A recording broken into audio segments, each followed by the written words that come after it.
अस्सलाम वालेकुम स्टूडेंट।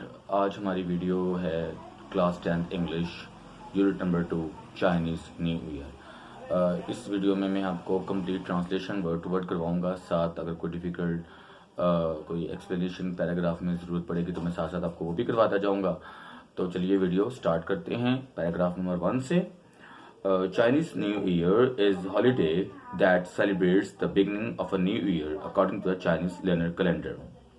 चीनी साल नौ छुट्टी का दिन होता है जिसको चीनी कमरी कैलेंडर के मुताबिक एक नए साल के आगाज करने के लिए मनाते हैं।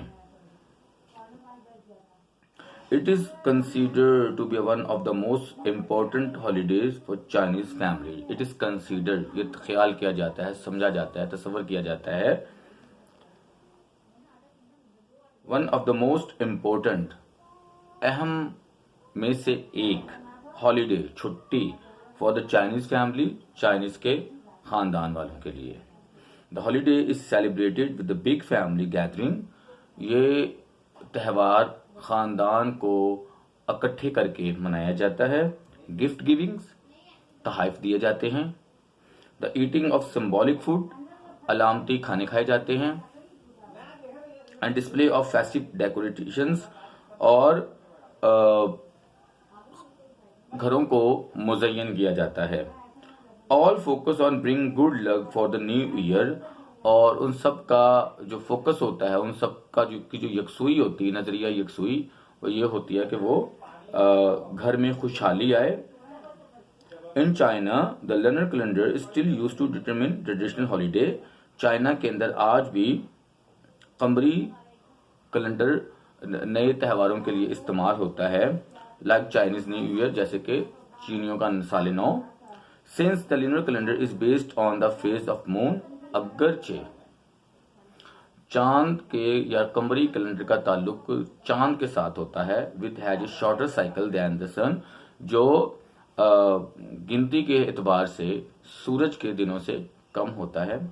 Chinese new year is never on the same day each year. तो जो चीनियों का साल नौ होता है वो हर साल एक दिन में नहीं आता, but typically fall somewhere between January 21 and February 20। लेकिन ताहम आमतौर पर 21 जनवरी से लेकर 20 फरवरी के दरमियान ही ये साल नौ का दिन आता है।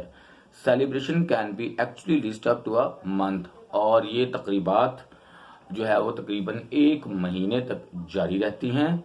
Here are some traditional associated with Chinese New Year। यहाँ पे कुछ रवायती जो चीनियों का साल नौ है, कुछ रवायात आपको नकल की जाती हैं या रवायत बयान की जाती हैं। Paragraph number 2। Prior to the first day of the new year is customary for the families to thoroughly clean their houses। नए साल के पहले दिन ये रिवाज है, कस्टमरी फॉर द फैमिलीज, खानदानों के लिए ये रिवाज है, क्लीन देयर हाउसेस, कि वो अपने घरों को साफ करते हैं। Doing this said to clear out any bad luck from the previous year and to make the house ready to accept good luck for the coming year. वो ऐसा इसलिए करते हैं, to clear out any bad luck, कि बदकिस्मती, किसी भी किस्म की बदकिस्मती जो है वो घर से रवाना हो जाए।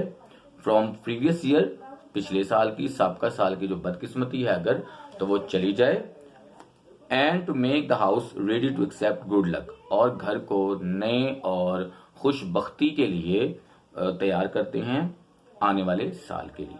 All cleaning must be finished, तमाम सफाइयां खत्म हो जानी चाहिए, हो जाती हैं new year's day, so there is no chance of accidentally throwing out of good fortune of the new year. चुनाचा साल नौ के आने से पहले पहले जो होता है वो तमाम की तमाम सफाइयां हो जाती हैं, इसलिए इसका कोई भी शक व शुबा नहीं होता, कोई मौका नहीं होता, कोई ऐसा मामला नहीं होता कि सफाई के साथ साथ वो साल नौ से पहले पहले अपने खुशबख्ती को भी सफाई के साथ साथ वो बाहर फेंक दे। अच्छा, ये आपको यहाँ पे पता है कि ये क्योंकि उनकी रवायात हैं, और कुछ उनकी जो रवायात हैं वो सुपरस्टिशंस भी हैं, उनके साथ साथ जुड़ी हुई हैं। सुपरस्टिशियस किस्म की ये सोच होती है कि अगर हमने सफाई की है साल नौ के आने से पहले पहले तो हमारी जो बदकिस्मती है वो भी चली जाएगी और खुशकिस्मती आ जाएगी। हालांकि ऐसा आमतौर पे होता नहीं है, लेकिन क्योंकि चीनियों की ये रवायत है, वो इस पे कंटेंट करते हैं, इसके ऊपर बड़ा वो बिलीव करते हैं, लिहाजा ये होता है। Wearing black is not allowed due to associate with death.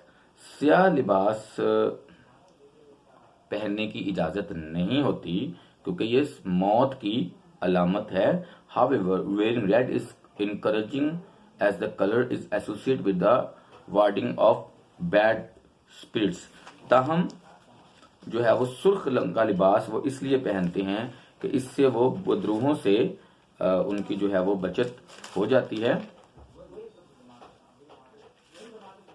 Paragraph number 3, another popular custom is to hang up sign and posters on doors. चीनियों के साले नौ में एक और अलामत है, और वो ये है कि वो इश्तिहारों को दरवाजों पे सजाते हैं, खिड़कियों पे सजाते हैं विद द चाइनीज वर्ड फू। उसके ऊपर लिखा होता है चीनियों का साल फू, written on popular which means luck and happiness. और फू का मतलब होता है खुशहाली और खुशकिस्मती। Buying flower for the home is also commonplace since the symbolic for the coming spring and the new beginning. साले नौ की तकरीबात के लिए जो है वो फूल खरीदे जाते हैं, और ये अलामत होती है, सिम्बोलाइज है, ये अलामत है for the coming of spring के मौसम बहार की आमद है, एंड न्यू बिगनिंग और नई शुरुआत का आगाज है।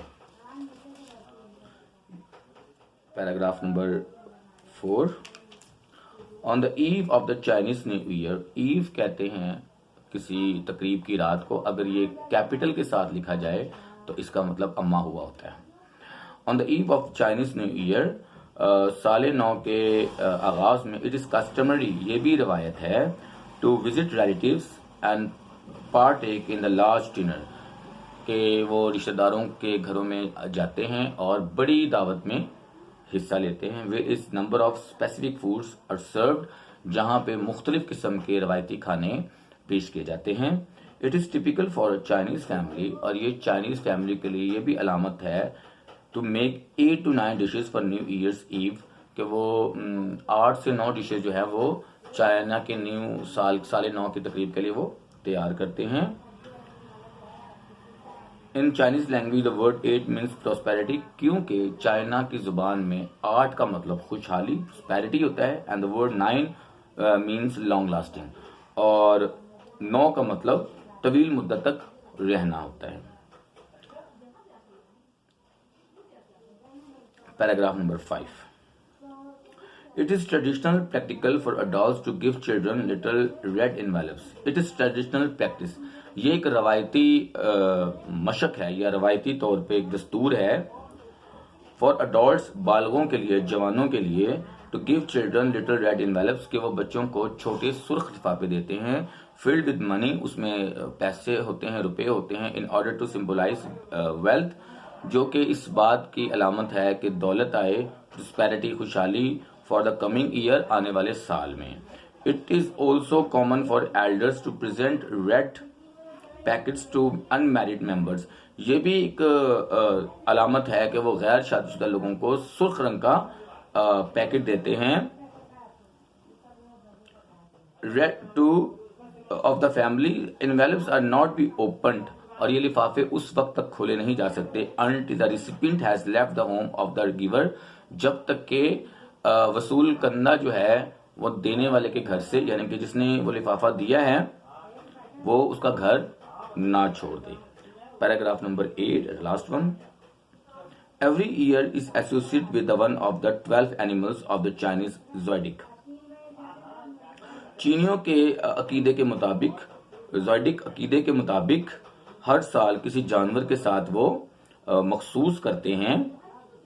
These animals are often represented in decoration, और ये जानवर अक्सर उनके सजावट में भी नजर आते हैं। Some people believe that, कुछ लोगों का ख्याल है कि those born during the year of the particular animals, कि वो लोग जो इन अलामती जानवरों के नाम रखे हैं साल में, उन दिनों में पैदा होते हैं, may have the character of the animal, तो हो सकता है कि उनके अंदर इस किस्म के जो है वो करैक्टर, और उनके अंदर उस किस्म के जो है कोई फितरी ताल्लुक उनसे पैदा हो जाता है, या उनकी खसूसियात पैदा हो जाती हैं। तो गाइज ये था हमारा unit Chinese new year class 10th English का। आपसे अगली वीडियो में मुलाकात करते हैं किसी अगले यूनिट के साथ। तब तक इजाज़त दीजिएगा। अल्लाह हाफिज़।